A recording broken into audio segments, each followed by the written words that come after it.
ฐมฌานทุติยฌานก็คือทุกคนสิมีอาการปิติเป็นเครื่องยืนยันว่าเป็นฌาน1มั่ง2มั่งเนาะทุกคนที่คือสิเข้าใจความรู้สึกทางร่างกายว่าอันนี้คืออาการปิติคือความรู้สึกของปิติขนลุกขนพองขนขิ้งลุกยุบๆหยาบๆตรงนั้นตรงนี้แล้วก็แม้กระทั่งอาการอุณาโลมหรือความรู้สึกตัวนิ่มนวลไปตามกลางหัวกลางหน้าผากทุกคนเข้าใจดีอาการที่3บางที่เขาก็มีอาการปลื้มเข้ามาจุกอกหรือสีน้ำตาไหลอันนี้ก็เป็นอาการปิติปิติที่1คืออาการปิติคนลุกคนพองสุดยอดก้าวนี่ให้เข้าใจทำความเข้าใจซะปิติที่2คณิกาปิติมีอาการจุกอกน้ำตาไหลปิติที่3ภารณาปิติมีความโยกซ้ายโยกขวาโยกหน้าโยกหลังปิติที่4มีแสงสว่างเกิดขึ้นเรียกว่าโอกันติกายปิติปิติที่5ความรู้สึกเหมือนกายลอยขึ้นทุกคนก็เข้าใจดีแล้วในชั้น1 2 3ประมาณนี้ ประมาณนี้แหละที่นี่ที่นอกเหนือจากอาการปิติของบางอย่างกับบ่ได้เว้านานแล้วเกี่ยวกับการปรากฏการณ์ที่ร่างกายเฮามีความเจ็บปวดเหมือนกับเป็นแสบหูเป็นเล่าๆอึดอัดทำการระหว่างกายอันนี้เอิ้นว่าเป็นสภาวะไส้กรรมที่พวกเฮายินเขาจะว่าเผากรรมกรรมมันเผาหมายถึงอกุศลกรรมเก่ามันมาถึงมันสิลั่งดึงเหนี่ยวลั่งเฮ็ดให้เฮาอยากออกจากการปฏิบัติเฮ็ดให้เฮาอยากออกจากวงสนทนาธรรมเฮ็ดให้เฮาอยากออกจากการนั่งฟังธรรมเนี่ยกันหรือในขณะที่ทรงฌานอยู่แม้สิมีอาการนิ่มนวลบนหัวหรือกลางหน้าผากก็ตามสิมีความรู้สึกอีกอันนึงที่เป็นคือแสบหูเป็นเล่าๆในระหว่างตำกลางอกเฮายาวๆแน่อันนี้เป็นเล่าๆยาวๆบ่ต้องเลิกนั่นคือสภาพการใส่กรรมที่เพิ่นว่าเผากรรมก็ว่าใส่กรรมก็ว่านั่นแหละเหมือนกับความรู้สึกตัวนี้มันสิซ่อนขึ้นมาอึดอัดนะอึดอัดเป็นเล่าบางที่ก็เลอเอื้อมบางคนก็หากตัวนี้ต้องพยายามอยู่กับมันให้ได้ซะก่อนคือต้องอดเอาแน่นั่นเป็นโชคดีแล้วที่เฮาได้ใส่กรรมใส่อกุศลกรรมเวลามันมาถึงขั้นว่าเอาชีวิตใส่นะเหมือนกับว่าเฮาเคยไปฆ่าเขาไว้แต่ว่าเฮาเจ็บปวดแค่นี้เป็นหยังเฮาสิบ่อดเอาเพราะว่ากำลังของฌานกำลังของอาการปิติหรือสมาบัติมันรักษาเฮาไว้แล้วแต่ว่าผลกระทบทางร่างกายก็รับมั่งบ่ได้ให้ท้อแท้และอ่อนแอจักว่าล่ะนี่อันนึง บางคนนักตรงไหล่นักตรงข้อกดทวงหรือหมุนนะบังคับบ่ได้จังซี่ก็ปล่อยมันไปจักหน่อยก็เป็นธรรมดาก็อดเอาแน่บางที่ว่าหัวใจเฮานี่ดึงขึ้นมาเลยเด้สักดึกขึ้นมาเลยเหมือนหัวใจสิหยุดก็มีก็บ่ต้องตกใจให้จับจุดอุณาโลมหรือลมหายใจเอาไว้นี่เฮ็ดอยู่จังซั่นถ้าเฮาไปกังวลกับมันว่าคือสิตายจังซี่มันสิบ่ปล่อยเฮาเด้เพราะว่าความคิดของเฮาเปิดทางให้มันแล้วเฮาไปกังวลเฮาไปวิตกเหลือเหมือนกับเฮาดึงมันไว้นั่นแหละที่ว่าสภาวะที่เราต้องชดใช้กรรมบางอย่างบางที่บางอาจารย์เพิ่นก็เว้าเรื่องเผากรรมมันเผาเฮาปล่อยมันเลยนะสิเว้าหลายๆอย่างให้ฟัง บางคนแค่เริ่มเข้ามาปฏิบัติแค่นั่งฟังธรรมนี่ละคือย่างเข้ามาเดินเข้ามาในวงแห่งการนั่งฟังธรรมสิมีอาการร้อนอบอ้าวเหงื่อออกงุดงิดอึดอัดนั่งบ่ได้นั่นแหละแต่บางคนเขาก็ฝืนให้ได้นั่งบ่ได้เพราะถ้านั่งลงปึ๊บหงายหลังตึ้งลงเลยก็มีกิ้งเกือกไปอันนี้มันสิเป็นเองเด้กิ้งเกือกไปคือเฮาบ่อาจสามารถควบคุมจุดนั้นได้แต่สติเฮารู้ดีอยู่ได้ว่าเฮากำลังเก็บไหล่ หรือเฮากำลังกิ่งไปสติเฮารู้ดีอยู่เฮารู้อยู่ว่ามันเป็นหยังแต่ว่าเฮาควบคุมมันบ่ได้ปล่อยไปซะก่อนสักครู่นึงเดี๋ยวมันก็หายเองคือให้เขาเอาคืนมั่งนะเหมือนกับการใส่หนี้กรรมเก่าในปัจจุบันนี่แหละให้เขาเอาคืนมั่งเนี่ยบางคนบัดพวกเรียกว่าเคยถือผีสางถือเกี่ยวกับพญานาคมาก่อนจังซี่เพราะถ้าเห็นอันใดอันหนึ่งที่มันสิเมบปุ๊บตรงเลยคือมันสิลาบตัวเองลงกับพื้นแล้วก็ใส่มือยกหัวขึ้นแล้วก็เป่าปากฟูเหมือนแสดงตนเป็นพญานาคนะเหมือนแสดงตนว่าตัวเองเป็นพญานาคค่อยกระดืบมาแล้วก็เว้าภาษาก็นอนเขาก็ว่าไปมันสิเว้าออกมาเรื่อยนี่แหละพวกนี้อีกแบบนึงก็บ่เป็นของจริงเด้บ่ได้เป็นของจริงมันก็ปรุงแต่งตามก็คือชิ้นของมันจริงบ่แม่นเด้เว้าภาษานั้นภาษานี่หน้าขี้เทวะหน้าคลี่หยังที่เขาว่าไปนั่นแหละบ่แม่นดอกโรคอุปทานนั่นน่ะเอิ้นว่าอุปทานจนเกิดความเคยชินที่ตัวเองก็เคยแสดงเพื่อสิหลอกลวงคนนั่นแหละเพราะแต่บางที่ก็มีพออยู่พอกินแล้วอยากเลิกอาชีพนั่นมันก็เลยเป็นใส่กรรมแบบนั้นแหละใส่กรรมแบบตัวเองพอถ้าเข้ามาสู่พิธีหรือเห็นพระพุทธรูปหลายๆลักษณะแวดล้อมเป็นเหมือนขังๆซะนั่นสิเป็นเองพวกนี้นั่นเอิ้นว่าอุปทานมันออกมันสิแสดงไปตามบทบาทมันอันนึง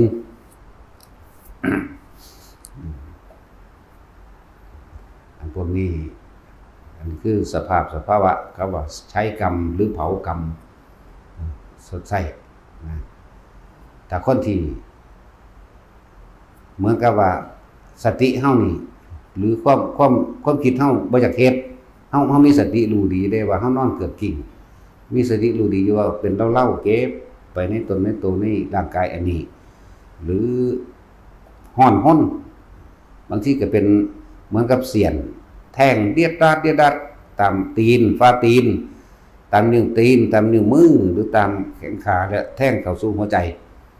ของโตเฮาเองเป็นแท่งระหว่างหลังมาสอดมาทะลุตรงหัวใจมันเดียดเข้าหัวใจเรียกว่าคือช็อตไปเลยช็อตกึกแต่รู้มันรู้อยู่เด้ว่ามันช็อตรู้สักพักนึงก็หายเองนะหรือบางคนออกจากอาการปิติหรือกรรมฐานตัวหนึ่งบ่ได้อย่างเช่นยายร้อยเราเคยเป็นตะกี้ให้กรรมพระหรือกรรมสิ่งของบางอย่างอันใดอันหนึ่งเราสิรับตาเราสิลอยความรู้สึกของตัวเองของตัวเพิ่นเองนั่นมีความรู้สึกว่าเป็นดุจดังว่ากายลอยขึ้นกายลอยไปกับอากาศแต่ตัวกิ่งมันนั่งอยู่นี่ตัวกายมันนั่งอยู่นี่ตัวความรู้สึกไปมันก็ลอยไปล่ะยืดไปยิงไปนั่นแหละคนที่มีความรู้สึกแบบนี้คือว่ากับบ่เข้ามาถามที่ว่าเมื่อวานผู้ใดออกกรรมฐานบ่เป็นนั่นแหละสภาวะเวลามันโดนเผากรรมหรือสดใส่กรรมสติมันรู้ทุกอย่างมันรู้อยู่ความรู้สึกตัวมันรู้อยู่แต่ว่ามันบ่อาจสามารถสิเว้าออกมาได้บ่อาจสิลุกขึ้นมาได้บ่อาจสิออกจากความอึมครึมความหลักกุมกอดกุมเนี่ยมันออกมาได้วิธีออกความคิดมันมีอยู่คือเก่านั่นแหละสติหรือผู้รู้มันก็มีอยู่คือเก่านั่นแหละนึกถึงลมหายใจแล้วสูดลมหายใจเข้ายาวๆอันตัวนี้เฮ็ดได้พอตะนึกถึงลมหายใจแล้วมันสิเฮ็ดได้ดอกแต่ว่าในความคิดเฮาอยากลุกปึ้งออกไปโลดนะมันก็เฮ็ดบ่ได้ว่ามันอยู่ในสภาพที่กำลังถูกเผากรรมหรือใส่กรรมเข้าใจบ่ล่ะทีนี้แต่เฮาดึงเข้ามาสู่ลมหายใจปั๊บแล้วก็คอยสูดลมหายใจเข้าลึกๆยาวๆ1ครั้ง2ครั้งเอาจนสุดเอาจนหน้าอกมันตึงรู้สึกว่าปอดเต็มนะแล้วก็ปล่อยคลายรู้สึกว่าปอดเต็มปล่อยคลายที่นี่มันก็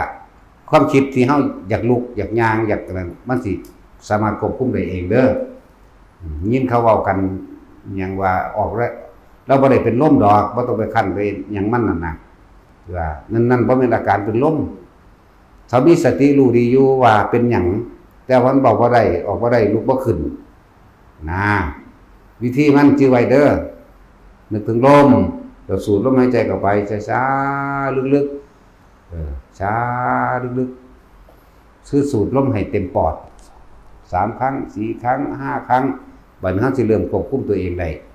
แต่ตอนที่มันควบคุมบ่ได้ปล่อยให้มันรับใส่กับมันหลายอย่างที่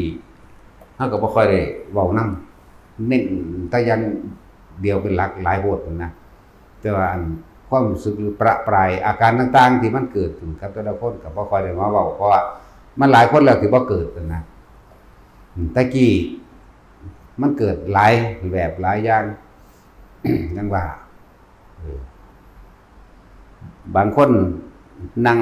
ลงแล้วพอจะเข้าสู่อันตรชาติรู้ลมหายใจเข้าออกมีอาการปิติเกิดขึ้นสิมีแนวแสกหัวเราะบางคนก็บางคนก็เป่าปากปืดลักษณะนี้อันตัวนี้สามารถควบคุมได้อยู่กับควบคุมกับเขามาร่วมกับอุณหภูมิเหมือนเดิมนั่นแหละแบบนี้ก็มีแต่ว่าคนบ่รู้จักมันสิย่านคนนั่งข้างก็ย่านเรียกพวกนี้ส่วนมากก็คือพวกสิถือผีมาก่อนถือพระนาคมาก่อนบัดนี้โรคอุปทานมันสิตีขึ้นอุปทานในจิตสิตีขึ้นเพราะว่าเวลาคนมาหามันสิเนียนในการแสดงเลยว่าใส่กรรมอีกแบบนึงเด้เข้าใจว่าล่ะใส่กรรมอีกแบบนึงบางคนเป่าปากเปิดแล้วก็หัวเราะหัวเราะนั่นคือโรคอุปทานที่มันแสดงใส่กรรมเพื่อให้คนย่านบ่จะเข้าใกล้นะบ่เป็นของจริงที่ว่ามีผีเข้าผีสิงว่ามีแต่ว่าล่ะเดี๋ยวนี้ก็มีบางพวกพอตะเข้าสู่บริเวณฟังธรรมปึ๊บก็ค้านเมียบลาบนอนหลับกับพื้นนอนคว่ำนั่นแหละลาบกับพื้นเอามือยกสู้หัวแล้วก็เป่าว่าฟูแสดงตัวเองว่าเป็นพญานาคนะนั่นคือสภาพเผากรรมเผาหรือใส่กรรมก็เคยหลอกลวงคนมาก่อนตอนนี้มันจะออกจากความคิดนั้นอยากอะไรมันเลยเป็นแบบนั้นนี่ก็แม่นอันนึงบางคนที่ว่านั่นแหละหลายๆอย่างที่มันก็บ่ทันได้คืออยู่นี่มันบ่ค่อยเจอแบบนั้นหลายๆปานใดนะมันเลยบ่ได้มีเหตุให้ได้เว้าแต่มันมีเหตุให้เว้าก็เว้านี่แหละก็จังว่าบอกที่ว่าอันมันอยากออกมันออกบ่ได้แต่ความคิดหรือความรู้สึกในสติมันรู้อยู่แต่ว่าบ่จักวิธีออกเว้าก็บ่ได้นั่นก็บ่ได้ล้มลงเลยก็มีบัดนี้พวกเฮาบ่ฮู้จักแล้วเฮาไปบีบเอากันว่าเป็นโรคนั้นโรคนี้สโตรกสเตกหรือว่าเราเป็นลมหรือว่าหยังก็ว่าไปนะสำหรับผู้เป็นเองก็ให้นึกถึงลมหายใจเด้อสติเฮารู้ดีทุกอย่างบริบูรณ์ดีทุกอย่างอยู่แต่ว่าควบคุมกายบ่ได้ซื่อๆนั่นแหละความรู้น่ะมันรู้สึกตัวได้บริบูรณ์นั่นแหละอันความรู้สึกตัวความรู้ความเห็นนั่นน่ะ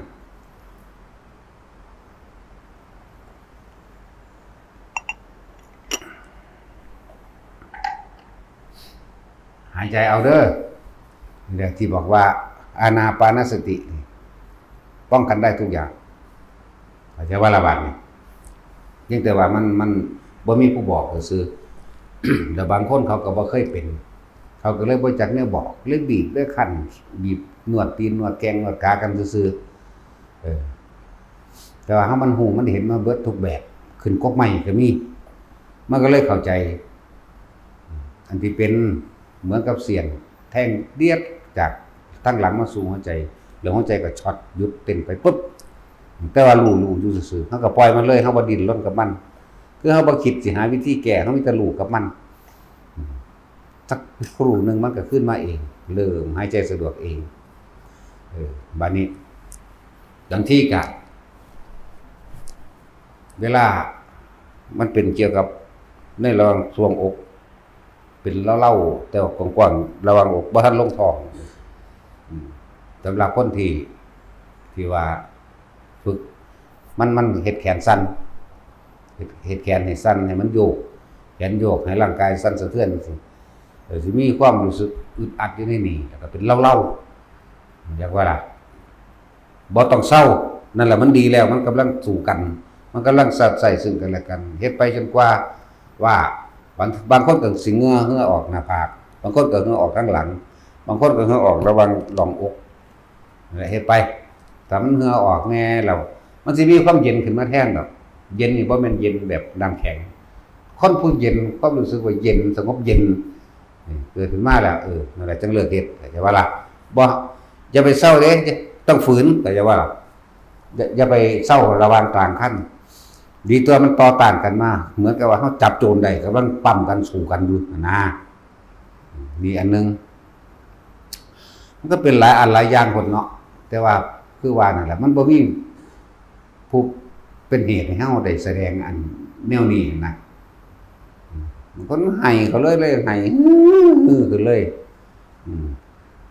นั่งลงสำนึงนี่เริ่มตัวโยกตัวไส้เลยให้ขึ้นอยู่หั่นแหละเขาก็ปล่อยเลยนะปล่อยเดี๋ยวมันก็เศร้าเองหรอกอีกอันนึงตะกี้เวลาตอนมันใส่กับพวกเขาเคยมาฝึกอยู่น้ำมันแหละหายใจเข้าหายใจออก 2-3 ดอกนี่แหละหมู่ปุ๊บลงโลดเดี๋ยวก็หมู่ปั๊บลงนี่สิบังคับกายเจ้าของบ่ได้เด้มันสิบังคับแต่ว่ามันรู้อยู่ว่าตัวเองมันหมอบลงปั๊บจนว่าเฮาต้องเตรียมหมอนไว้ให้จนว่าเตรียมหมอนไว้ให้ตูดหมอนใส่ปั๊บให้มันหมู่ปั๊บลงก็มาค้ำหมอนเลยแล้วเฮา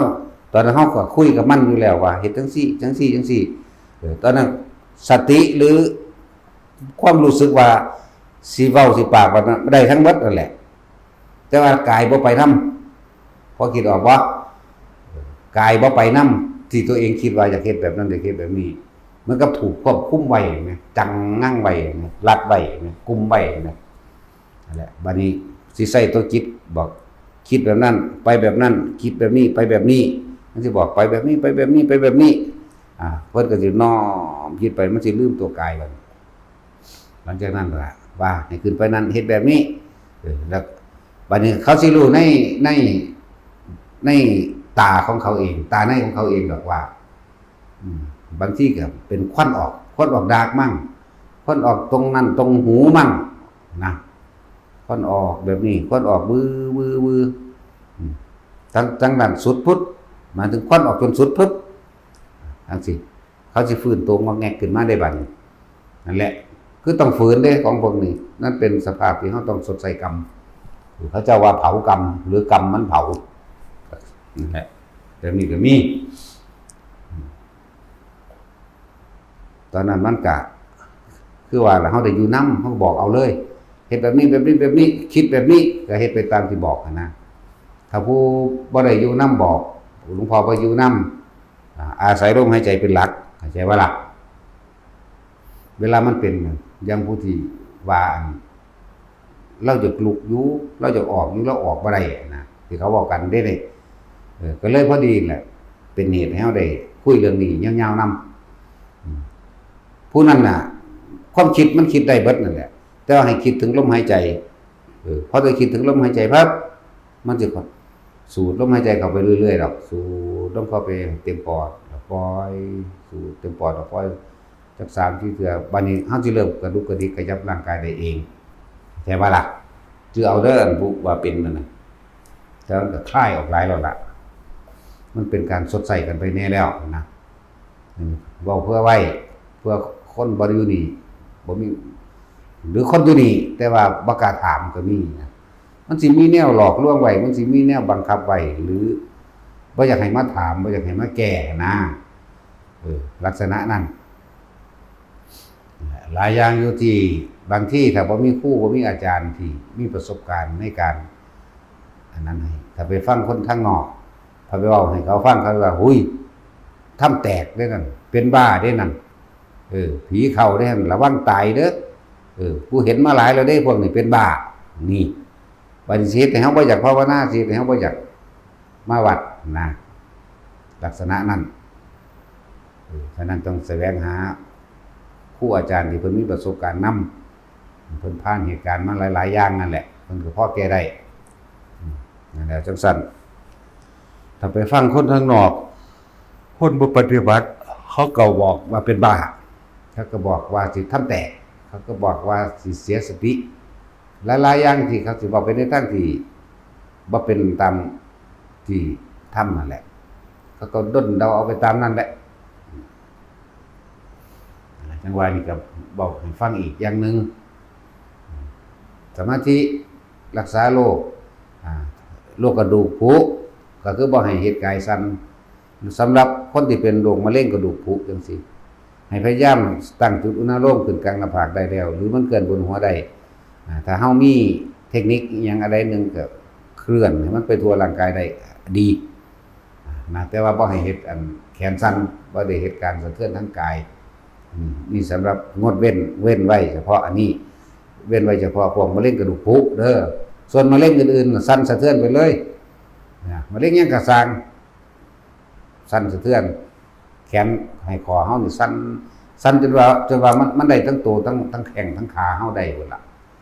จะเลิกจนกว่ามันสิเลิกเองก็ได้อย่างต่ำก็คือ5 นาทีที่บอกไว้เป็นมะเร็งตับหรือโรคอีหยังก็แล้วแต่เป็นไปแต่มะเร็งกระดูกผุนะให้มันสะเทือนไปร่างกายเบิดร่างกาย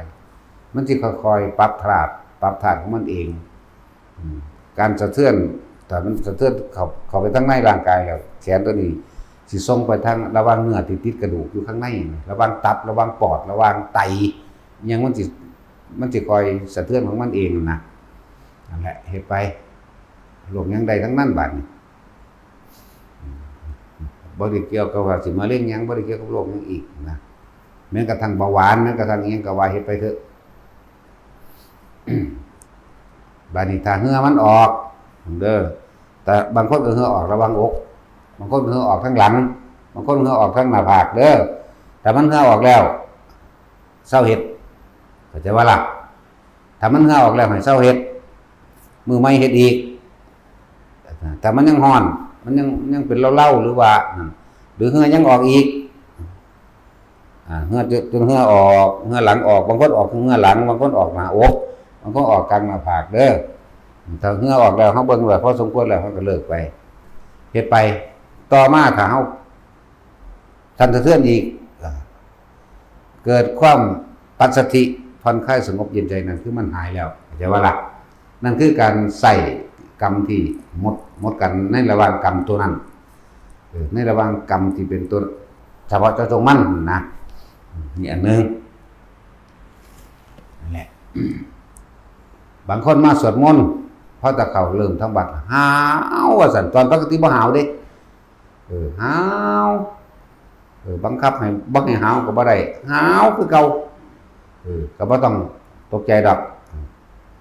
ปล่อยมันเป็นปล่อยมันไปรู้ว่าหาวอยากได้คำตอบว่าคือหยังเด้เนาะแต่บางที่เขาก็มาเอาบุญนำอยากว่าล่ะ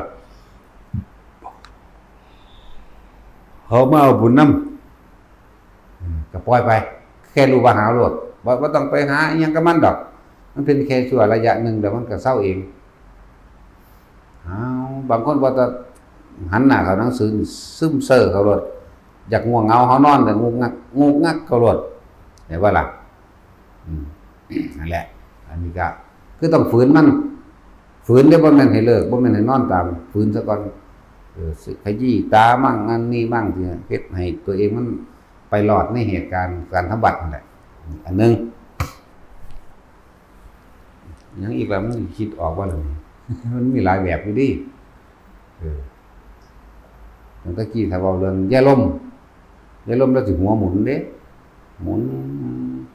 โตแล้วก็หมุนเด้หมุนบ่โตเด้ยาลมหมุน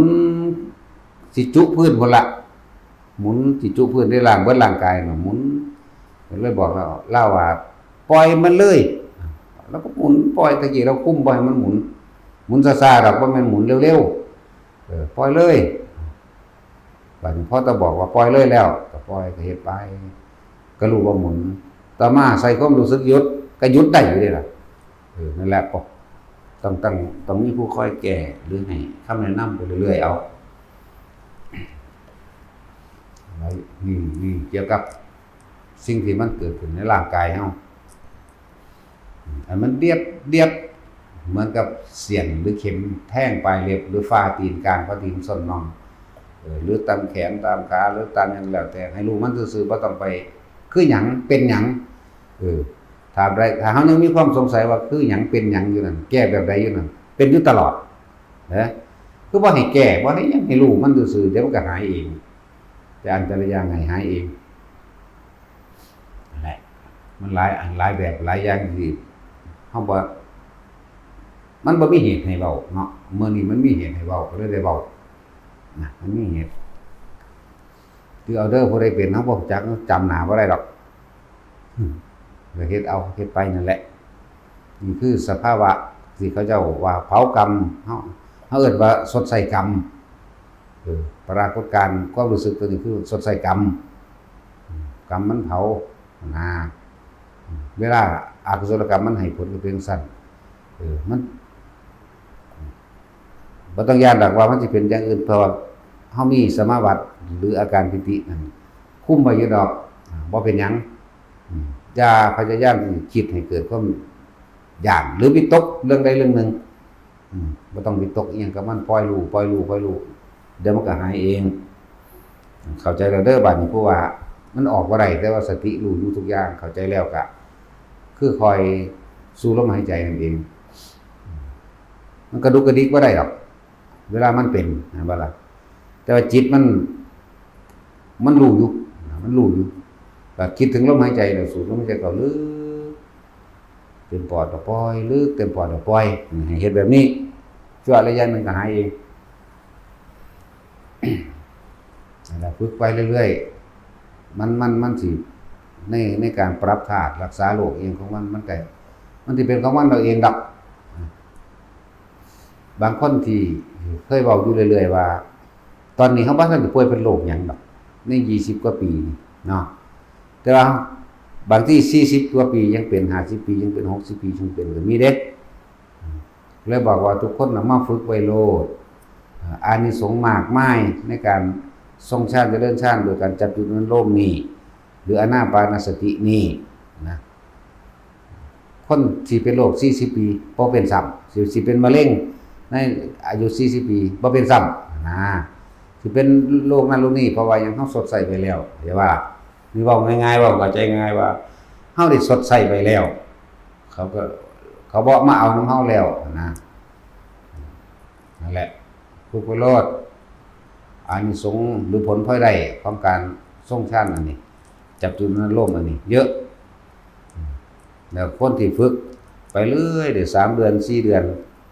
คือจะขาดมื้อละ3เวลาเข้าใจว่าล่ะพวกฆราวาสเนี่ยโยมทั้งหลายจะขาดมื้อละ3เวลาที่เฮาเน้นมาเวลาก่อนที่จะหลับ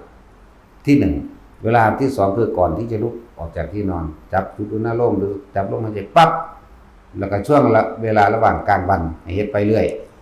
แต่ว่าให้เอาอาการปิตินั่นแหละมาเป็นเครื่องยืนยันว่าเป็นผู้ทรงฌานเจริญฌานเป็นผู้ไม่ห่างจากฌาน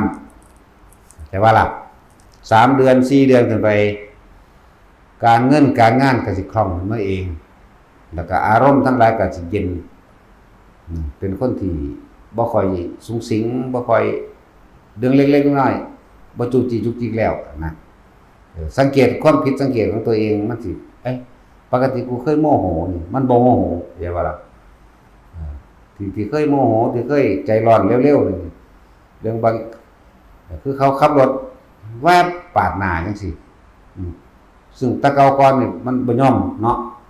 มันจะเอาคืนนะแต่ว่าบัดนี้ถ้าเฮาฝึกไปแล้วนะ3-4 เดือนขึ้นไปนี่เฮาสิบ่ค่อยสนใจบางคนก็เร็วอยู่บ่จัก7 มื้อ10 มื้อก็เข้าใจแล้วแต่ว่าที่ว่า3-4 เดือนเว้ารวบไว้ก็คือเกี่ยวกับอาชีพการเงินการงานพวกขายของพวกขายของน้ำบ้านน้ำยังก็แล้วแต่เถอะถ้าขายของอยู่นี่ กับที่โลดครับพวกกันร้านขายของชำต่างๆหรือห้างยังก็แล้วแต่เปิดเทศไปพร้อมส่งชาติไปพร้อมทั้งดีได้2อย่าง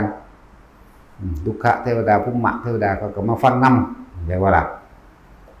อย่างสั้นแล้วตัวเองก็ส่งชาติพร้อมอยู่นิ่มนวลของตัวเองมันสิคอยมีคนมาซื้อของไปเรื่อยๆดอกแนวมื้อนี้เขาจะคิดให้ยากมากพวกเขาก็สิได้พอได้รับผลบุญสุนทานคนจังซี่ก็เป็นคนมักทำบุญนั่นแหละนะจึงคนขายของอยู่แต่ว่าถึงเวลาทำบุญก็ทำ5 บาท10 บาทมันก็เป็นบุญทั้งนั้นบ่ล่ะคือเขาเฮ็ดบุญอีหยังบริจาคทานทั้งโทรศัพท์ทั้งออนไลน์บ่นี่พุทธบาทพุทธ2 บาทพุทธ3 บาทแล้วแต่ได้ทั้งนั้นจะเกิดกลายเป็นบุญเวลาสมมุติว่าคนที่ทำทานเป็นปัจจัย4โดยเงินนี่แหละบาทนึงก็ตามพวกเจ้าให้ตั้งจิตอุทิศบุญก่อนแต่ว่าอย่าหวังผลในทานเด้บ่มีจิตผูกพันในบุญในทานบ่แลกจักว่าล่ะบ่แลกของทานบ่แลกของไม่บาทนึงก็สิไปขออีหยังก็ดอกแท้เนาะทานบ่โลดขอผลทานนี่ก่อนเฮาสิโอนเงินนี่ขอผลทานบุญกุศลความดีที่ข้าพเจ้าทำมาแล้วตั้งแต่อดีตตอนต้นจนถึงปัจจุบันณขณะนี้จงถึงแด่แล้วก็โอนปั๊บโลดกดโอนกดตกลงนั่นแหละมันสิไปตามนี้เองเด้อบาท1 2 บาทบริสุทธิ์ทั้งนั้นแต่เจตนาเฮาบริสุทธิ์ท่านนี่เป็นเครื่องประดับจิตเป็นเครื่องบริขารจิตแต่ว่าท่านนี่ท่านบ่แลกของบ่มุ่งการสังสมบ่จักได้หยังท่านด้วยจิตอุเบกขาจักว่าล่ะท่านนี่มีผลถึงหอนิพพานพุ่นเด้แต่ว่าคนท่านเป็นลักษณะนี้ฟังธรรมกะจ่างแจ้งในธรรมเด้ตั้งท่านเป็นถ้าสับใดนึงบ่ได้เข้าใจง่ายๆเด้เฉพาะติดตามเฮาคักๆนั่นบ่ล่ะแต่ว่าติดตามและใคร่ครวญนึกคิดจนสรุปความเห็นโดยทัศนะความเห็นตามความเป็นจริงได้นั่นแหละจึงสิเป็นส่วนผู้ไปหวังว่าสาธุเด้อผู้ขาถูกหวยมั่งนี่มั่งเบิดหนี้เบิดสินแล้วสิไปเฮ็ดนั่นเป็นหนี้หรือบางคนมาทำรางวัลนี่แหละขอถูกลอตเตอรี่เท่านั้นเท่านี้ครับนั่นแล้วสิมาสั่งให้ดอกจังซี่ก็มีเห็นบ่ล่ะจะไปสั่งให้เฮาเฮ็ดหยังสั่งเอาเองเจ้าของตัวเนาะส่วนมากก็พอเพิ่งสั้นนะซอยอันค่าน้ำค่าไฟหลวงพ่อก่อนสิซอยเจ้าของหั่นนี่คือความเว้าผิดเด้อความเคยชินจักว่าล่ะถึงลงไปหันเป็นสังฆทานเองดอกของเขาเฮานั่นบ่หาแต่ว่าซอยค่าน้ำบ่หาแต่ว่าเทปูนบ่หาแต่ว่าซื้อกระเบื้องบ่หาตั้งแต่ว่าแล้วถ้าหลวงพ่อสิใช้ตามปัจจัยใส่ก็ได้บ่ต้องไปจำเพาะเจาะจงทางโลดก่อนที่สิท่านก่อนที่สิลงไปในของเขาเฮานั่นหรือผู้ใดโอนก็ตามชื่อเอาโลดขอบุญทานบุญกุศลความดีที่ข้าพเจ้าก็ทำมาแล้วตั้งแต่อดีตตอนต้นจนถึงปัจจุบันขณะนี้จงถึงแด่สรรพสัตว์ทั้งหลายไม่มีที่สุดไม่มีวันทุกข์มาเราบรรดามีก็ได้อันนี้หมายถึงหลวงพ่อเฮ็ดเองเป็นแบบว่าแบบนี้มาตลอดแต่ว่าพวกเฮานั่นบ่มั่นใจอยากโอ้ยพ่อกูสิได้บ่น้อแม่กูสิได้บ่น้อปู่ย่าตายายหรือญาติกูหลานกูตายไปแล้วได้บ่น้อก็เลยเจาะจงเอาก็ได้แล้วแต่จำเพาะเจาะจงเอาก็ได้ขอประทานบุญสมบูรณ์ที่ข้าพเจ้าทำมาแล้วตั้งแต่อดีตจนถึงปัจจุบันขณะนี้จงถึงแด่มารดาบิดาของข้าพเจ้านางนายแล้วแต่นี่คือเจาะจงเข้าใจบ่ล่ะว่าให้ฟังดูเอาสำใดซึ่งบ่เข้าใจง่ายๆหรอกบ่ได้ติดตามคักๆนะพอเข้าใจแล้วเนาะอันพวกที่ว่าปรากความรู้สึกในเวลาเฮาภาวนามันเกิดนั่นเกิดนี่เกิดอึดอัดเกิดเจ็บปวดกรงกระดูกกระเดี่ยวนะครับสมาธิรักษาโรคจังซี่เฮาก็ให้แม่ชีน้อยคูณน้อยเป็นพละอย่าว่าล่ะผู้ใดมากก็ไปฝึกเอาน้ำเล่าแล้วมีเทคนิคหลายอย่างมีวิธีการสอนมีวิธีการแนะนำให้สามารถกระทำเองได้ด้วยตนเองได้นั่นแหละไปหาเพิ่นของเฮาแต่ 2-3 นาทีบ่เป็นอีหาอีประสาทนี้แม่นเด้เนาะเรื่องสั่นเด้นี่ไปหาคนประสาทคือกันอาจารย์พูดไปหาไปสิคุณเด้อ พวกผู้ยิ่งพวกประสาทคือไปหาพวกประสาทคือกันว่านั่นแหละซอยได้หลายอยู่นะคนป่วยเป็นมะเร็งเองใส่สมาธิรักษาโดยตนเองได้มันหายมันก็ยอมรู้แจ้งกว่าเฮาตัวแม่นบ่ล่ะเฮาบ่ได้เป็นเด้มะเร็งเฮาบ่ได้เป็นเฮาก็เลยบ่รู้จักวิธีนั้นว่าล่ะส่วนพวกเขาหายโดยวิธีด้วยโลกของเขาเอง มันก็เว้าได้ตัวเฮาบ่ได้เว้าโดยคาดคะเนเด้เฮาเอาความแม่นยำแล้วก็เป็นจริงอีกเฮาบ่เอาค่าโดยประมาณเด้เฮาเป๊ะๆผู้เป็นมะเร็งสอนให้มันเซามะเร็งนี่แม่นบ่ล่ะผู้เป็นโรคนี้สอนให้กันเซาโรคนี้ปวดหัวไม่เกณฑ์กับผู้นี้สอนผู้มันปวดหัวนี่นะของเฮาบ่เคยเป็นโรคหยังเด้มีแต่เป็นโรคกรรมปฏิบัติโรคก็เลยมันก็ใส่กรรมเท่านั้นเด้นะคือตั้งตอนนี้เนี่ยบัดตะนอนหงายลงปุ๊บนี่ในระหว่างเครื่องซีกของหัวนี่เครื่องซีกนี่ข้างซ้ายนี่มันสิชามันสิตายเฮาอยู่ได้เพราะว่าการทรงฌานนึงเด้อยากว่าล่ะอยู่ได้เพราะว่าการทรงฌานทรงทำความรู้สึกอิ่มไว้จุดนั้นจุดนี้ไว้ซื่อๆเด้ถ้านอนหงายลงไปมันทับลงไปเหมือนนอนหมอนกระสังตัวนี้สิตายครึ่งนึงเลยยิกเบิ่งก็บ่เจ็บนะตั้งแต่ผ่าตัดมาสิเป็นแบบนี้เป็นมาแต่เจ้าเดี๋ยวนี้เวลานั้นเฮาก็แค่จับความรู้สึกมาคลายมันเองมาคลายมันก็คลายมันก็เศร้าเองโดยความคล่องของมันเองมันก็เลยเร็วแน่จะลองปล่อยให้มันเป็นโดยบ่ต้องใส่อันอื่นลองเบิ่งสิก็สิชาไปเลยตัวนี้สิด้านไปเลยเครื่องนึงของครั้งนี้เครื่องนึง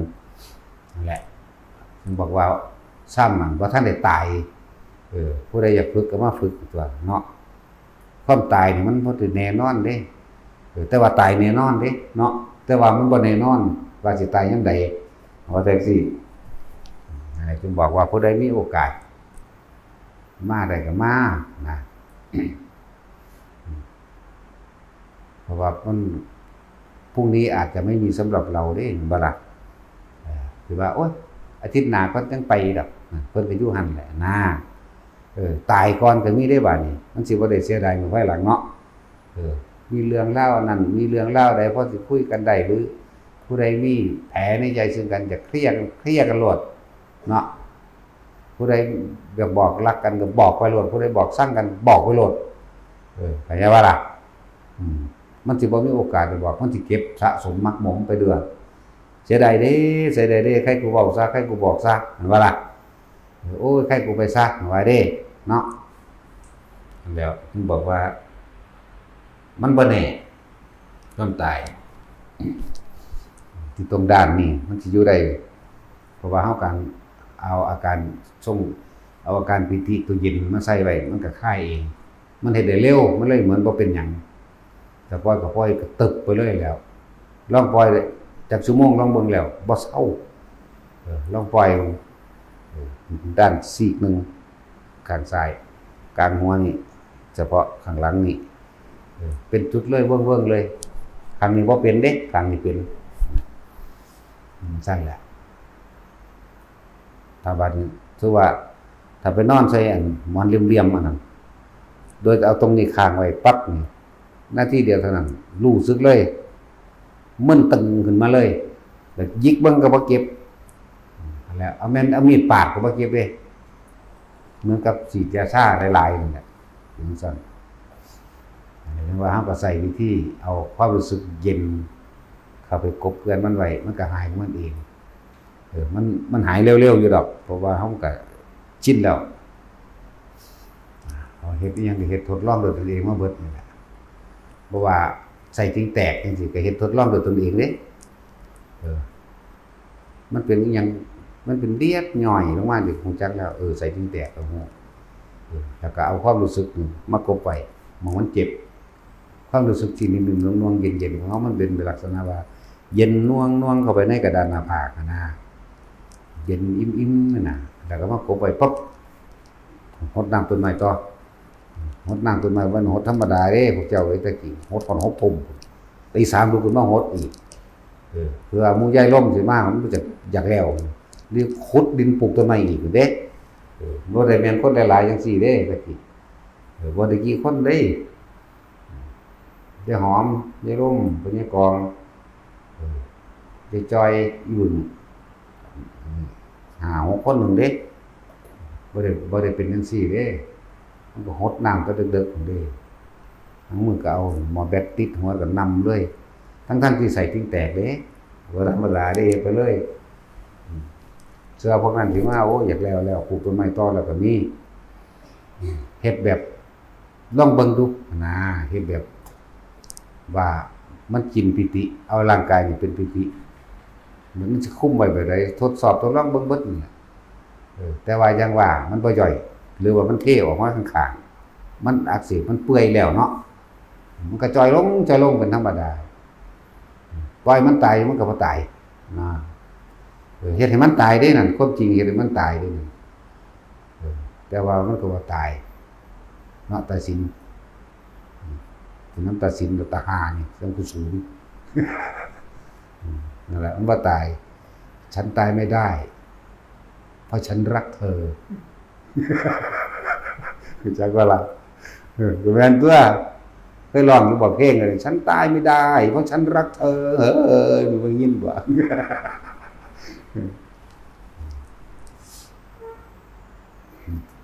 ตายได้ที่ผู้หนึ่งมันเป็นหนี้เป็นล้านมันก็บ่ตายทั้งตัว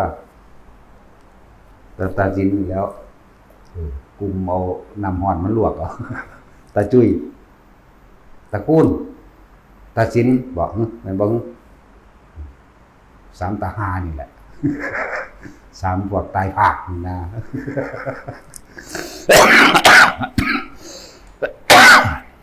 มันตายบ่ได้ดอกมันนั่งเพราะฉันรักเธอมันเรียกว่าตายเนาะตายสินนั่นแหละทดสอบทดลองเองเบิดนั่นแหละเอาว่าตายก็ได้ค่ำเถอะวะนะเฮ็ดไปพวกเฮาฟังอยู่นี่พวกเฮามาฟังอยู่นี่การได้เฮ็ดบ่ถูกใจจ่อถ้าตำหนิหลวงพ่อถ้าเว้าพื้นหลวงพ่อเด้บ่จักได้เว้าความเป็นมาพอส่ำใดเนาะถ้าเว้าไปจังซั่นจังซี่บางทีก็ใช้รถอันนั้นอันนี้เงินเป็นหลายดอกว่าซั่นสิบอกให้เด้อเงินเบิดนี่โตไผโตมันบ่มีเด้สิบอกให้เด้อแต่ละมื้อแต่ละวันวันต่อวันเช้าวันใหม่ยินบ่มีจักวันต่อวันบ่ปู่คงสิทธิ์กับบ่ยิเล็กเบาเล่าหลองเนาะใส่วันต่อวันได้สิบอกให้เบิดคือเบิดนี่ถ้ามันปึงไปบ่ได้ก็โตไผโตมันกลับบ้านเท่านั้นเด้อพวกเจ้าอย่าประมาทเด้แล้วถ้าจอกถ้าตัดตะมิเฮาถ้าจอกถ้าตัดเครียดถ้าจอกถ้ากินเบาเสียดสีพวกมันก็มีอุ้ยเนาะดีๆเด้ออย่าลืมเด้อวันต่อวันมีชีวิตไปวันๆนั่นเด้เพราะนั่นแหละอันว่าหัวอยู่นี่ของจริงเด้สิบอกใครหมดแล้วป้ายบ้านใครบ้านมันเด้ของเฮามันเป็นคนตลกเอาจริงเด้เนาะตัดสินตลกเอาจริงเด้เขาพาปาดเขาไงใส่ออกมายังหัวหลอกเขาอยู่เด้ก้อยกินหน้าเฮาว่ะพูดแล้วก้อยตับว่าพากันตั้งใจเฮ็ดเอาแต่ของเองนั่นแหละมีหยังเฮ็ดก็เฮ็ดไป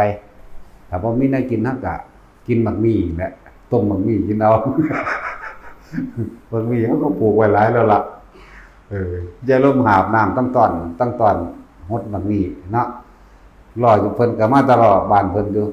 รอกับเบี้ยวๆกันนึงคือกันกับเพิ่นนั่นแหละโค้งเล็กกับห่างๆแบบเวลาอยู่น้ำไปรุ่งนิ่งธรรมดาว่ะแต่ได้ตัวมันยังตัวหาก็มาตักเอาน้ำกูมองนี่แต่ว่าได้มีสระแบบนี้เด้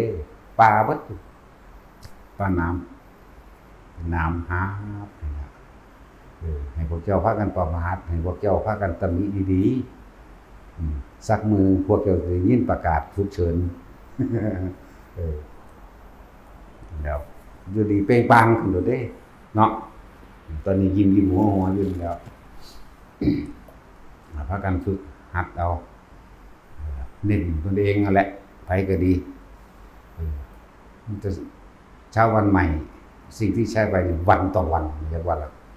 บ่มีก็คือเบิดไปเลยแล้วไปครับเฮียนเก่าก็เลิกกันตัวเฮาก็อยู่คือเก่าเฮานี่แหละอยู่แบบเก่าแต่กี้อยู่บ่มีหยังคือสบายอยู่นะเนาะพอตัดสินเฮาบ่สบายเด้เนาะตะกี้เนาะอยู่แบบบ่มีหยังไงแต่มีแล้วมันยากแมงมันบ่มีดีกว่าผู้นั้นตั้งนี้นั่นผู้นี้ที่นี่ให้ผู้นั้นอยากให้ผู้นี้อยากสารพัดปานนั้นว่ามาอีหยังบุจังว่าคนเฮาเฒ่าเสียสละเพื่อผู้อื่นบ่เป็นบ่ได้อย่าหวังว่าเจ้าของสิได้ทำมีทางก็แล้วกันมันถิ่มบ่ได้ก็แล้วกันมามันแม่นของสิได้ลิ้นบ่แม่นของง่ายๆปานใดนะต้องยินดีเต็มใจภูมิใจพอใจหรืออิ่มใจในการได้รับใส่คืออิ่มใจในการได้เผยแผ่ธรรมะเป็นที่พอใจแล้วสำนึกนะแบบนั้นเด้เพราะมันมาเรียกร้องเอาเงินเอาทองเอานั้นเอานี่เด้อทั้งสั้นหลายอย่างอยู่ให้คิดพิจารณาเบิ่งตัวเองดีๆนะและจังสิว่าแม่งได้ล่ะเนาะจังว่าก็ศูนย์ด่าคนได้หวันพอด่าคนตัวคนมันรู้เรื่องอยู่ด่าหมากับไล่หนีไปแล้วนั่นแต่สิเริ่มบางแน่แล้วบ่หมาใครแน่ละเป็นเนาะเพราะคนเลี้ยงหมาไปแล้วยังแต่คนเลี้ยงของ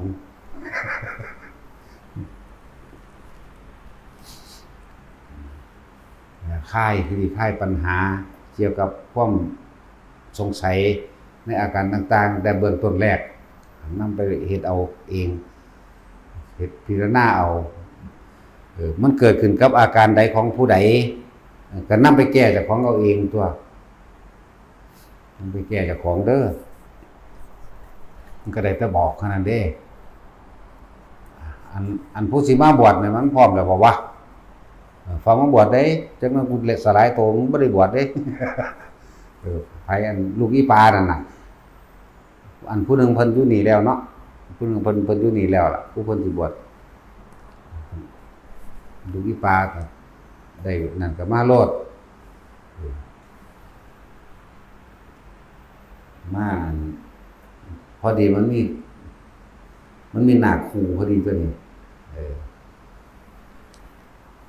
มากับมาจะเล่นหลาย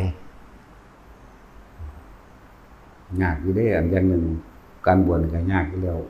หาหมู่บวชก็หายากเกิดอยู่ได้หม่องมันง่ายเนาะแล้วก็หม่องมันตรง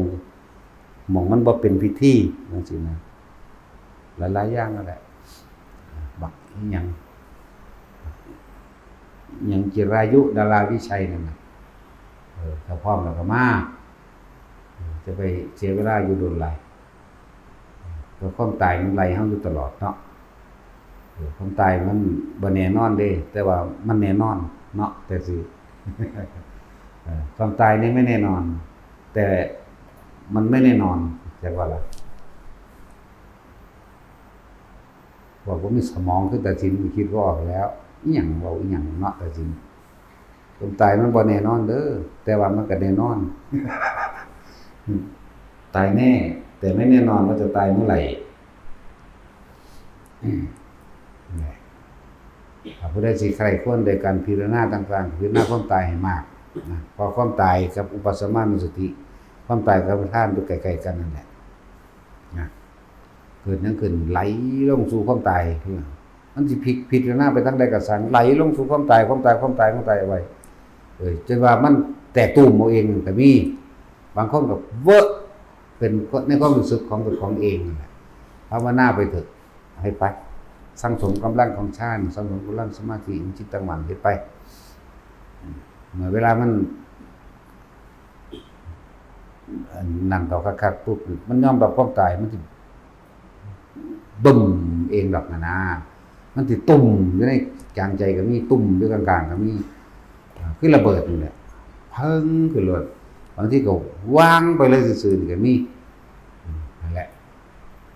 เฮ็ดไปสามีผู้บอกแบบนี้นะส่วนมากเฮาจะมีแต่อยากไปเอายอดมันไปเอาผลมันอีกอย่างหนึ่งการได้ยินได้ฟังขาดความละเอียดในอาการต่างๆเฮ็ดให้สงสัยได้เด้แม่นบ่ล่ะหาคนที่สิมาอธิบายแบบนี้ให้ยากอยู่เด้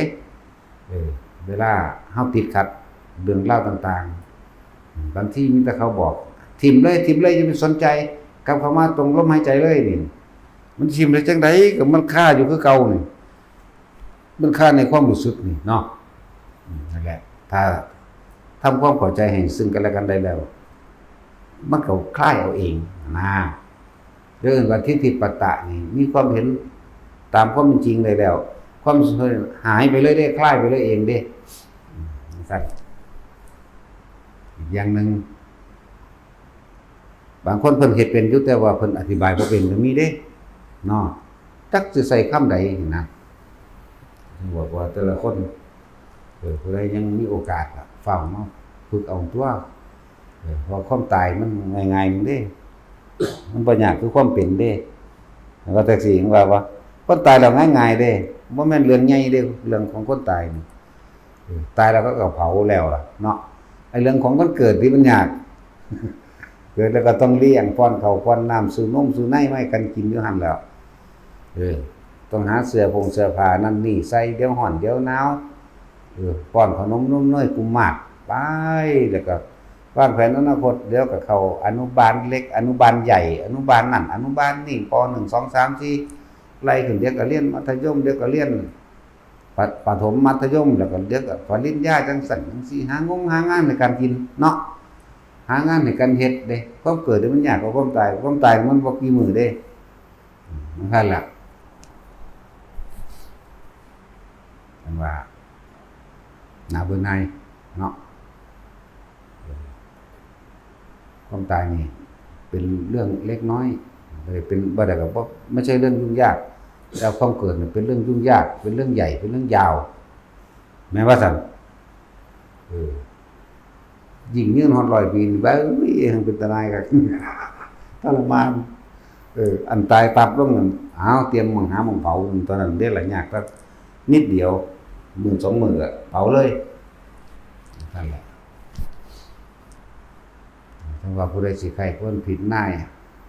ทางปัญญาก็คือเห็นอนิจจังเห็นทุกข์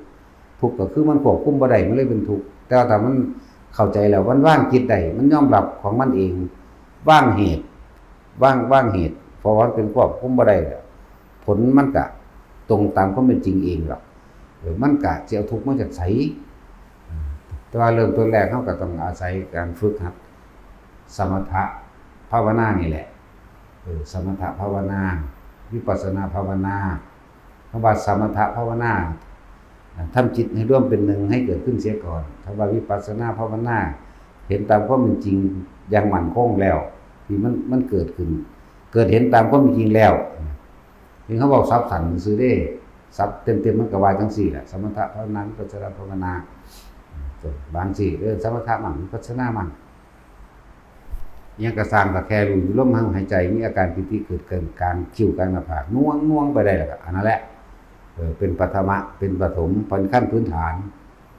เป็นความสงบขั้นพื้นฐานขั้นที่2ก็น่วงเกิดกลางคิ้วกลางหน้าผากไปโลดบนหัวไปโลดนั่นแหละตัวนี้มันตั้งมั่นได้สักก่อน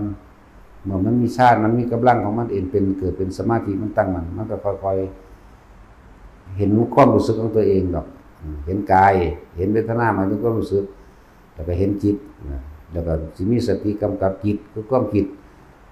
ว่าเพียงแค่ว่าเฮาอย่าหนีออกจากฐานก็พอฐานใหญ่มันก็คือกายเวทนาจิตเวทนากายใหญ่ที่สุดก็คือกายนั่นแหละว่าให้ทุกคนนั่นมาฝึกหัดเข้าใจหลักการตัวนี้แล้วเฮ็ดเป็นตามความเป็นจริงตัวนี้แล้วก็จังไปต่อยอดเอาเองเจริญด้วยตนเองว่าให้ทุกคนนั้นผู้ใดอยู่ใกล้ก็เฝ้ามา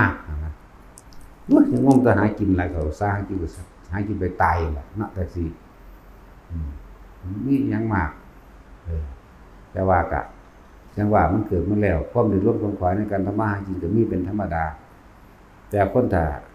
บ่อยากก่อเวรก่อกรรมต่อไปก็ต้องอาศัยทำนำถึงบอกแต่ละคนเด้อถ้าพวกเจ้ารักผัวจริงๆรักเมียจริงๆให้นำผัวให้นำเมียนั่นแหละเข้ามาสู่ถ้ำแน่เอาถ้ำเป็นหลักลึกในการดำเนินชีวิตแน่ใส่ชีวิตตามความเป็นจริงแน่จะใส่ตามความเชื่อและจินตนาการหลายถ้าเฮาใส่ชีวิตตามความเป็นจริงใดจริงหยังล่ะจริงว่าทุกคนเกิดแล้วก็ต้องแก่ต้องเจ็บต้องตายจริงแล้วก็เป็นทุกข์นั่นแหละจริงแล้วก็เป็นอนัตตาสุดท้ายแล้วก็ตายจากกันนั่นแหละเพราะนั้นบ่จากกันเดิมก็จากกันตายแบบนี้แล้วมันก็จะคอยใส่ชีวิตแบบบ่ประมาทเองดอกมันสิมีเครื่องคมน้ำดับไฟคือโทสะของเองอันเกิดจากความอยากของเจ้าของเองมันสิมีเครื่องอยู่ของเครื่องเราเรียนของมันเองครอบครัวใดที่ปราศจากธรรมะครอบครัวนั้นมีแต่การรุนแรงมีแต่ความทุกข์เป็นที่ไปพร้อมเพราะว่าทุกข์แค่นี้เด้มันทุกข์ไปหัสสนาสัมปรายภพภายหน้าก็ทุกข์ไปนำกันอีกเด้อะไรจังว่าผัวถ้าฮักเมียก็แนะนำเมียเดินธรรมะแต่ฮักกันจริงๆมันก็ต้องหาวิธีกุศโลบายให้กันตัวเนาะแต่ว่าถ้าเลยกุศโลบายไปแล้วยังเป็นตาสั่งอยู่กับป้าแมงอยู่แล้วเนาะถ้าเห็นโทษคักระบบผู้ชายมันง่ายบวชแมงบวชเนาะส่วนพวกผู้หญิงมันจู้จี้จุกจิกอะไรก็เอาผัวใหม่อย่างนั้นส่วนผู้ชายก็เหมือนกันนั่นแหละคือว่ากูตัวนี้กูยังหนักอยู่ก็หาเอาผู้ใหม่ก็ได้เราบอกความจริงไหมมันฆ่าอักลากมันฆ่าอันเดียวในตัวไม่ว่าสั่นฆ่าหูเหี่ยวบนตัวไปก็เลยมันหนีออกจากหูเหี่ยวได้แล้วมันจะเอาหยังมาเกิดเลยมันก็ดิ้นรนคนขวายมาหาขากันอยู่นี่ตัวนอกเห็นว่าแท็กซี่เต็มโลกมันก็หูเดียวตัวหูเหี่ยวไปหูเหี่ยวมันเนาะหรือว่าเข้าใจแต่ว่าเข้าใจสิแปลเสียภาษากลางไทยก็ได้เข้าใจว่าตัดสินตอบเลยแต่ว่าเข้าใจก็จะว่าให้ฟังแล้วแน่นอนทำอะไรเดิมไปก็ดีก็ข้าวอันนี้แหละนี่ถ้าหูเหี่ยวนี่ตัวไปก็เลยหาอยู่หากินได้ปล้นได้จี้ก็มีได้ฆ่าสัตว์ตัดชีวิตหรือได้ลักหรือได้ข้อโกงก็หูเหี่ยวนี่ตัวพาเห็ดไหมว่าล่ะพวกลูกหลานมันออกมาจากหูเหี่ยวบนทั่วเฮ้ยมันไม่ได้ออกจากกอไฟด้วยล่ะเล่นแบบหลวงปู่หลวงพ่อเจ้าคุณพอเจ้าคุณเอาเจ้าเกี่ยวหมากก็เป็นแต่เกี่ยวหมากเป็นคือเพิ่นก็สิคืออยู่ล่ะแล้วเดี๋ยวหน้าเบิ่งอีหยังก็ดีแม่นหรือบ่แม่นเด้อแต่ผู้ใดออกจากกามราคะได้เพิ่นก็จบเลยล่ะบ่ต้องเกิดดอกอนาคามีมันบ่มาอีกแล้วล่ะมันบ่ซับผู้บ่มีความอยากทางด้านราคะอีกแล้วว่ามาฝึกเอาเฮาสิเห็นเองครับโทษจากหูเหี่ยวตัวกลุ่มใจนำลูกบ่มีการเทิมหรือว่าอันนั้นนี่บ่มีอยู่มีกินตัวหูเดียวบ่ล่ะแม่นบ่ซั่นพิษเถียงกันแย่งให้แย่งหน้าอยู่กับหูเดียวนี่ได้ล่ะว่าแดดร้อนมาได้ก็ได้สู้ได้ทนหนาวก็ได้เกิดอดเอาเนาะผลพ่วงจากหูเหี่ยวมันสิบ่ได้อยู่ได้กินแม่นบ่ล่ะใช่แล้วย่านมันได้ก็ได้ไปก็ได้ดิ้นรนเนาะมันธรรมดาเด้อเห็นโทษมันก็คักรู้สิเห็นสำใดแต่มันบ่ทันได้นั้นใดก็พยายามทรงชาติเจริญชาติควบคุมความคิดเอาไว้คอยเฮ็ดคอยเป็นไปนั่นแหละแต่ทุกคนก็มีโอกาสเสมอกันเบิดนั่นแหละแต่คนที่ทรงชาติเรื่องชาติด้วยวิธีที่แนะนำอยู่เรื่อยๆนี่นะมันมีโอกาสตกอะไรพ้อยโจรทั้งนั้นแหละมีโอกาสแบบลักษณะฟุกก็ได้ฟุกไปนิพพานก็ได้ฟุกไปอนาคามีก็ได้ว่าล่ะยิ่งประเภท ฟังทำไปพร้อมฝึกหัดตัวเองไปพร้อมนอนอยู่บ้านนั่นล่ะไม่แน่พวกนี้จิตมันยอมรับตามความเป็นจริงโดยธรรมชาติคือดับมันยอมรับฟังไปใจมันคลายออกคลายออกจากความยึดถือคลายออกจากความยึดมั่นคลายออกจากลูกเต่าเล่าหลานคลายออกจากทรัพย์สมบัติเลยว่าคลายออกจากราคะอันเป็นรูปหยังล่ะรูปบ้านก็ได้รูปรถก็ได้รูปให้รูปหน้าก็ได้รูปรสกลิ่นเสียงจิตมันบ่ไปคิดถึงบุคคลสัตว์สิ่งของรูปรสกลิ่นเสียงแล้วมันหาหม่องตั้งหม่องว่างบ่ได้อยู่ในลมหายใจตัวมันบ่ล่ะเมื่อเข้าสู่ลมหายใจแล้วใจขาดดับปุ๊บแค่ลมหายใจเดียวแล้วนั่นสิถึงบ่ถึงกระสางของตัวอรหันต์มั้ยมันบ่มาเกิดหรอกเด้ตายในลมหายใจเด้แต่ว่าต้องอาศัยการได้ยินได้ฟังใครคนที่น่าดีแล้วยอมรับมันแค่ยอมรับมันเดียวคำว่ารู้เห็นจริงรู้แจ้งเห็นจริงตามความเป็นจริงคือยอมรับความจริงว่าเกิดแก่เจ็บตายนี่นึงเด้ยอมรับความจริงว่ามันบ่เที่ยงกี่รั้งอย่างยืนจากอันดับนึงเด้ว่าซั่นหรือบ่ยอมรับหรือสิมันเป็นจังได๋เอ้าก็ยอมรับแล้วก็หาเครื่องอยู่นี่นึงเด้ยังเครื่องอยู่นี่เด้ก็บอกคือชั้นขั้นต้นขั้นพื้นฐานวิตกวิจารปิติสุขชั้นที่2ปิติสุขเอกตาเนี่ยที่3สุขเอกตาที่4ละสุขละทุกข์ได้แล้วรู้เห็นตามความเป็นจริงบ่นำความมาคิดเท่านี้นึงเด้หาเครื่องอยู่มันนึงเด้แหละเอาสมาทาน